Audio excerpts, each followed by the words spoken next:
ఈరోజు కదిరి ఐఎంఐ ఆధ్వర్యంలో కలకత్తా నగరంలో కలకత్తాలోని మెడికల్ కాలేజ్లో ఒక పీజీ విద్యార్థిని ఆమె 36 గంటలు నిద్రపోదామని చెప్పి ప్లేస్ లేక రూమ్లో వెళ్ళి పండుకుంటూ సెమినార్ రూమ్లో అగంతకులు వచ్చి ఆమె అత్యాచారం చేయడం నిజంగా చాలా చాలా బాధాకరమైన విషయం. అసలు డ్యూటీ చేసే అలసిపోయిన ఆమె మీద చేయడము, అలాగే నిందితులను ఇంతవరకు ఎవరు చేశారనేది కూడా ఇంతవరకు తెలియకపోవడం నిజంగా చాలా బాధాకరమైన విషయము. అలాగే ఇదేదో ఈరోజు కొత్త కాదండి. 2017లో మనం దిశ స్టార్ట్ అయినప్పటి నుండి, నిర్భయ నుండి ఎన్ని జరుగుతూనే ఉంటాయి.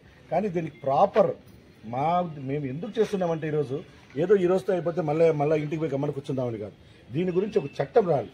మహిళలు ఉన్నారు, ఇక్కడ మా వైద్య సిబ్బంది ఉన్నారు, వాళ్ళు నైట్ డ్యూటీలు చేస్తూ అంటారు, ఎక్కడ పడుకుంటారో తెలియదు.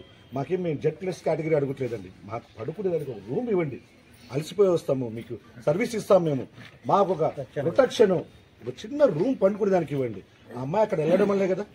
నిందితులు ఇంతవరకు ఎవరో తెలియదంటే మనం ఎటువంటి సిస్టంలో ఉన్నాము. అలాగే ఎలాంటి శిక్షణ ఇవ్వాలంటే ఏదో ఉరి తీస్తే సరిపోదండి, నెక్స్ట్ ఆ ఆలోచన వస్తే కూడా భయపడాలి.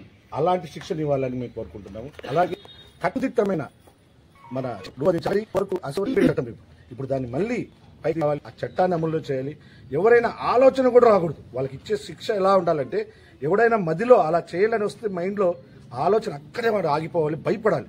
అలాంటి శిక్షలు అమలు చేయాలని కోరుకుంటూ, అలాగే ఈ కార్యక్రమానికి సహకరించిన ప్రజా సంఘాలు మరియు వైద్య సిబ్బంది మరియు ప్రజలు, అలాగే